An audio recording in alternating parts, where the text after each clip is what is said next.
नमस्कार फ्रेंड्स, आज बात करेंगे एक ऐसे पेनी स्टॉक के बारे में जो कि भारत की सबसे बड़ी पावर टरबाइन निर्माता है और भारत में पिछले 12 वर्षों से पवन ऊर्जा बाजार में अग्रणी है, जहां इसके नाम 50% की बाजार की हिस्सेदारी भी है। बता दें कि ये पेनी स्टॉक होने के बाद भी अभी भी इस कंपनी के पास लगभग 9000 कर्मचारी है और देश भर में 8 विनिर्माण सुविधाएं भी हैं।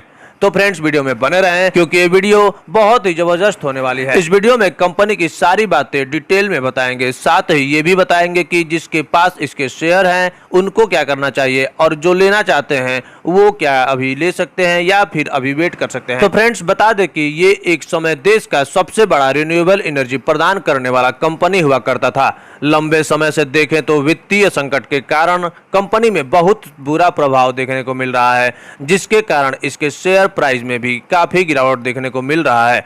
लेकिन हम बता दें कि पिछले कुछ सालों से जिस तरह से रिन्यूएबल एनर्जी की डिमांड बढ़ती नजर आ रही है, उसी के चलते ही इस कंपनी में भी अच्छा ग्रोथ देखने को मिल रहा है। तो फ्रेंड्स, बता दें कि आने वाले समय में ये कंपनी और भी बढ़िया परफॉर्म करने की कोशिश कर रहा है, क्योंकि पिछले कुछ सालों से देखें तो लगातार क्वार्टरली रिजल्ट में बहुत ही अच्छी ग्रोथ पेश करते हुए दिखाई दे रहा है। सबसे बड़ी बात तो ये कि कंपनी अपने खर्चों को काफी हद तक कम करके अपने प्रॉफिट में इजाफा करते हुए दिखाई दे रहा है और धीरे धीरे कंपनी को छोटे बड़े प्रोजेक्ट भी मिलना शुरू हो गए। तो फ्रेंड्स, ये तो बातें थी कंपनी से रिलेटेड। अब थोड़ा इस कंपनी के एक बार फंडामेंटल पर भी नजर डाल लेते हैं कि क्या कर रहे हैं इसके फंडामेंटल। तो सबसे पहले इसके शेयर होल्डिंग पर एक नजर डाल लेते हैं। तो इसके प्रमोटर्स के पास लगभग 15% शेयर होल्ड दिख रहे हैं, वही म्यूचुअल फंड 0.6%, डीआईआई लगभग 14% और वहीं एफआईआई लगभग 8%। और बात करें अदर एंड रिटेल की तो लगभग 63% के शेयर होल्डिंग पैटर्न दिखने को मिल रहे हैं।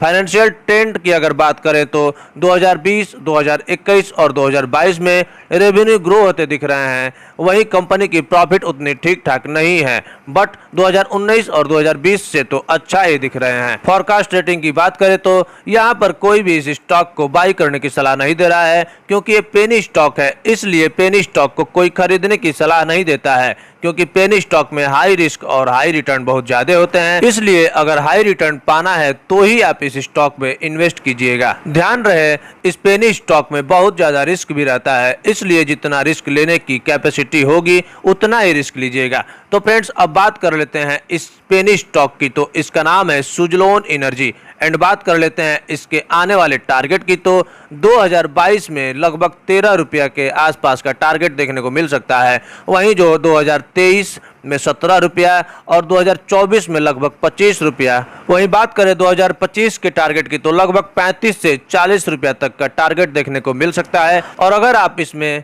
2030 तक वेट कर सकते हैं तो इसके टारगेट आराम से 250 प्लस के भी दिखते हुए नजर आ सकते हैं।